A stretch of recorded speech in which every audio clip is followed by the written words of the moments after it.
Governor, let's pivot to the issue of Marcellus Shale. Question goes to you. Critics say that your refusal to have an extraction tax has left hundreds of millions of dollars, if not more, on the table. Why do you continue to oppose it when every other state in the nation that has natural gas has an extraction tax? Boy, we talked about this quite a number of times, haven't we? We tax that industry. We tax it differently than a lot of other states. We have a higher corporate net income tax than Texas has. We have a personal income tax. Texas doesn't have a personal income tax. And when you're talking about the industry, you're not talking just the big corporations. You're talking the small businesses. 95% of the businesses in Pennsylvania, I believe, are small businesses that supply the industry, that continue to work with that. You're talking about the employees who are getting good salaries. Yes, we are getting revenue. We've gotten over $2.5 billion in revenue since 2008 because of the taxes that we already have imposed. But yes, we did add a fee. You asked me about it before, and it was the impact fee. And I recall back during my campaign of 2010, Governor Rendell saying, you know, actually before that, he was saying, if we put a tax on Marcellus Shale, we'll get $100 million a year. Well, we put an impact fee because the communities there are impacted.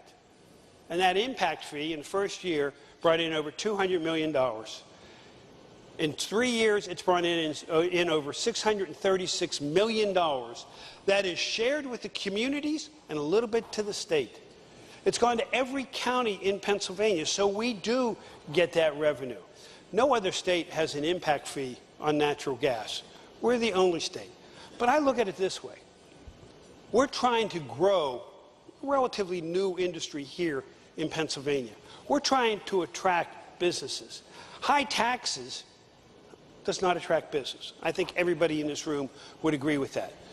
More difficult tax climate doesn't do that. So here's what we're trying to do. We're saying, come to Pennsylvania. I look at it this way. I have no intention of exploiting any of our natural resources, whether it be timber or coal or wood or natural gas. I want to work with the industries so they employ the people of Pennsylvania. Mr. Wolf, 1 minute rebuttal. Listen, I too believe that the gas industry could be a game changer for Pennsylvania's economy. I actually have run a business, and I understand how important tax calculations and tax considerations are for any business owner, business manager who's trying to make a decision on where to locate a business. But a 5% severance tax is not a burden. If we do it right, we could make this gas industry a partner with the citizens of Pennsylvania so that doing this environmentally responsibly and economically responsibly, we could actually make this the game changer it should be. We have a God-given resource lying beneath our feet. We need to do everything in our power to make sure this benefits Pennsylvania. And that's why I'm talking about a severance tax. But my severance tax is not meant to kill the goose that's laying the golden eggs. I'm just saying, let's share some of that gold with the people of Pennsylvania and make sure that both the industry and the citizens of Pennsylvania benefit from having this great natural resource beneath us. So now I want to direct a question to you on Marcellus, if I could. So your ads during the primary says that it would raise $500 million, and your most recent ads say taxing Marcellus would raise $1 billion. Which is it? Why the discrepancy? And is it enough when you tax that one industry to pay for all the things you'd like it to pay for?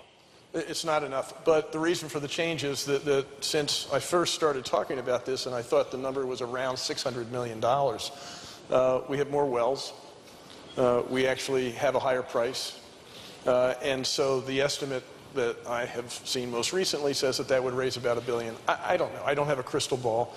I work better with calculators, but the estimate right now that I'm using is one that says that that would generate about $1 billion. Some of that would have to go back to the localities. Some of that would have to go to funding needed regulations and oversight from the Department of Environmental Protection. Some of that would go to create a bridge to a sustainable energy future, but a big part of that could go to things that we really need, like education. It's not enough in and of itself, but it would be a start.